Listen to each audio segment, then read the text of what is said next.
Good morning, students. Let's continue with our chapter. Second, we are not afraid to die if can all be together.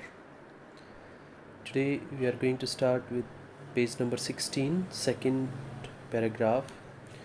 On January 4th, after 36 hours of continuous pumping, we reached the last few centimeters of water. On January 4th, after 36 hours of continuous pumping, means for 36 hours continuously they were pumping. Anyhow they were managing with the level of water, because you know it very well that the wave shook the deck and it was totally damaged, and everywhere in the ship there was water. Now we had only to keep pace with the water still coming in. After 36 hours, what was the condition? Whatever the water it was coming inside, they were pumping it outside. Now that was the situation. We could not set any sail on the main mast. It's saying we could not set any sail on the main mast. What was the reason? Pressure on the rigging would simply pull the damaged section of the hull apart. Pressure on the rigging. Rigging means it's the rope that support mast, would simply pull the damaged section of the hull apart. It can destroy or it can apart the damaged section. Which was the damaged section? The bottom part of the ship apart. So we hoisted the storm jib and headed for where I thought two islands were. Now they were moving towards island. Mary found some corned beef meat that comes from cow. Corn means cooked. Mary found some corned beef and cracker biscuits, and we ate our first meal in almost 2 days. Now see their condition. Because almost after 36 hours they controlled the level of water. Now they were able to took their first meal almost in 2 days. But a respite was short-lived. At 4 p.m., black clouds began building up behind us. Within the hour, the wind was back to 40 knots and the seas were getting higher. But our respite was short-lived. Means whatever the relaxation they got from that drastic situation, that was only for short time. At 4 p.m., black clouds began building up behind us. Again, there were black clouds. Within the hour, the wind was back to 40 knots. And the speed of the wind, it increased up to 40 knots. And the seas were getting higher. Means the waves, they were getting higher. The weather continued to deteriorate throughout the night. The weather continued to deteriorate. Deteriorate means to become worse. Throughout the night, and by dawn on January 5th, our situation was again desperate. They got little bit relaxed on January 4th, but by the morning of January 5th, again their situation was pathetic, desperate. When I went into comfort the children, John asked, "Daddy, are we going to die?" When I went in to comfort the children, now the captain, he went to the children's cabin to give them some comfort, and at that moment, his son John, he asked his daddy, "Daddy, are we going to die?" Now imagine the condition of a father whose son is asking this question. I tried to assure him that we could make it, but the captain tried to assure him that anyhow we could make it. But Daddy, he went on. Though the father tried to give some comfort to the son, but the son, he went on saying something. And he says, but Daddy, we aren't afraid of dying if we can all be together, you and Mummy, Sue and I. Here, the children, they are giving sport, or they are sporting, they are giving courage, they are motivating their father. As Jonathan, 6-year-old child, he says, Father, we are not afraid of dying if we can all be together. Who? You and Mommy, Sue and I. I could find no words with which to respond. But I left the children's cabin determined to fight the sea with everything. Now here you can imagine the mental temperament of a father. When the children, they are talking about dying and this and that, the father left the cabin and he decided, come what may, now I am going to save everyone's life. Now he was full of determination. I could find no words with which to respond, but I left the children's cabin determined to fight the sea with everything I had. To protect the weakened starboard side, I decided to heave to with the undamaged port hull facing the oncoming waves. Now he changed the direction, and the side which was little bit better, because the deck, it was totally damaged. Now from the other side of the boat was facing the oncoming waves. Using an improvised sea anchor, which is very poor in condition, of having heavy nylon rope and two 22-liter plastic barrels of paraffin. An improvised sea anchor. It is made by the captain on the spot with the help of heavy nylon rope.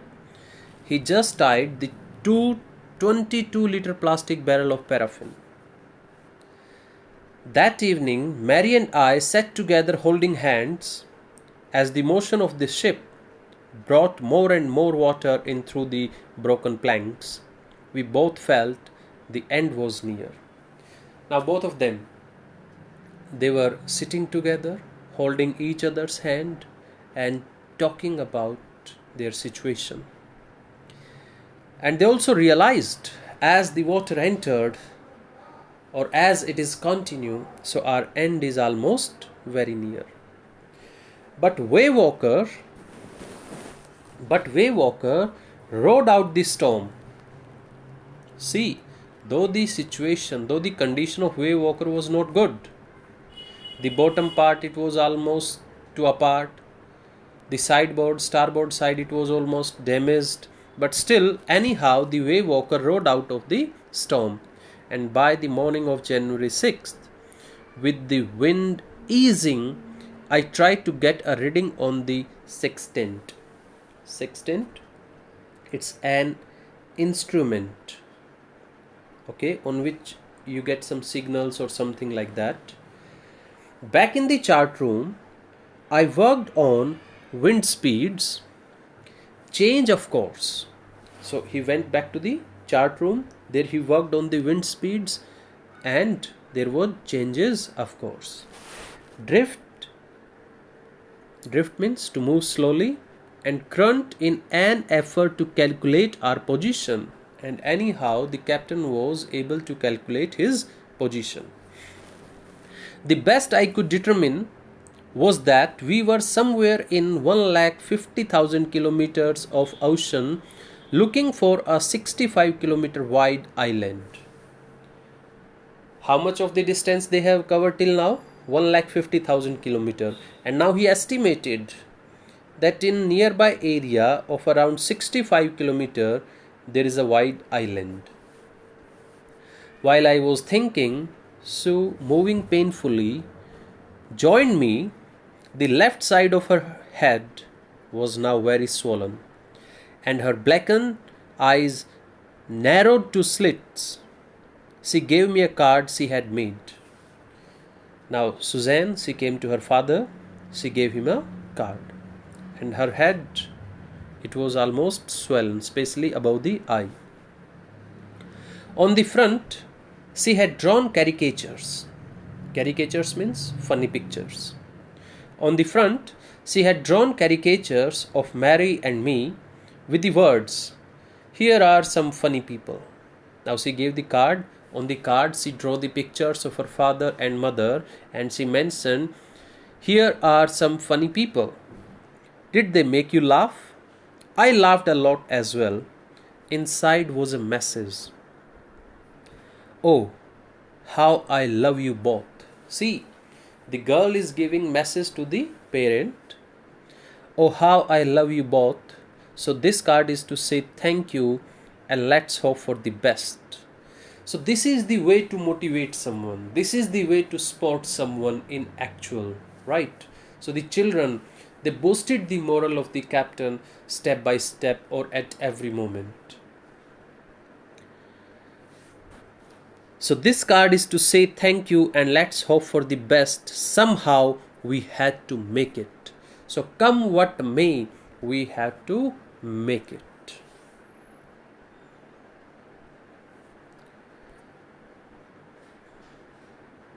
I checked and rechecked my calculations. We had lost our main compass. I checked and rechecked my calculations. We had lost our main compass, and I was using a spear which had not been corrected for magnetic variation.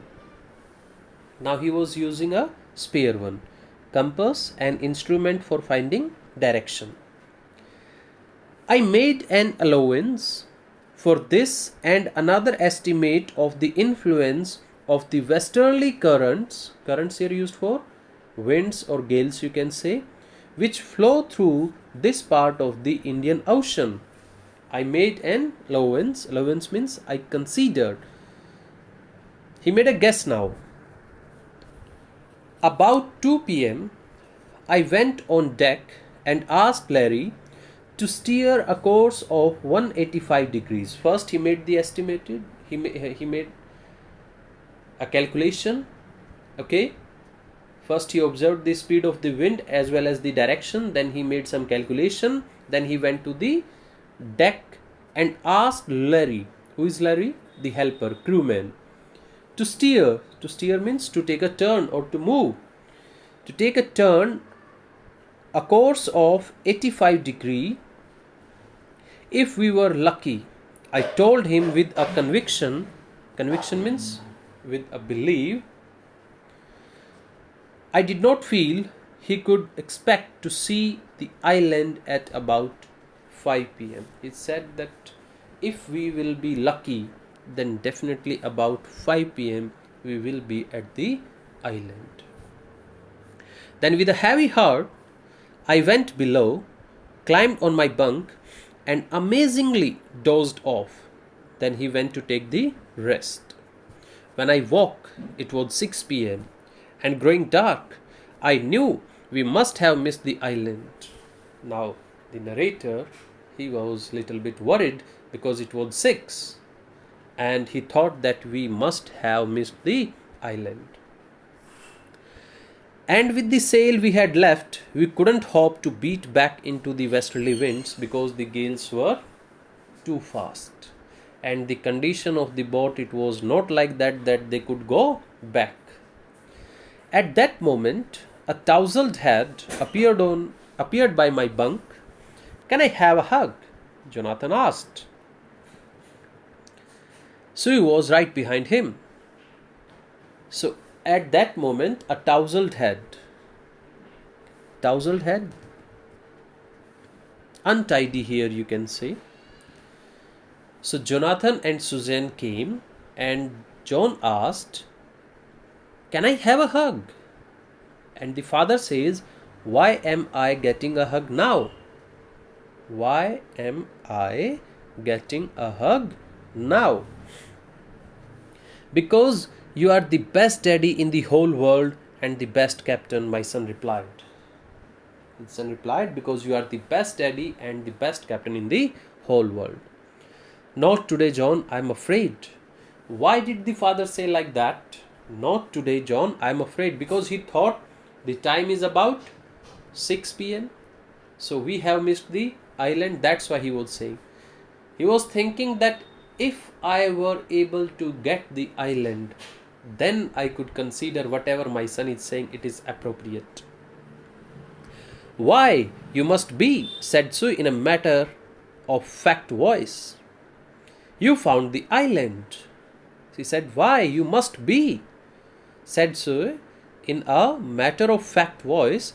You found the island. And as she said, the captain, what? He shouted. It is out there in front of us, the chorus, as big as a battleship.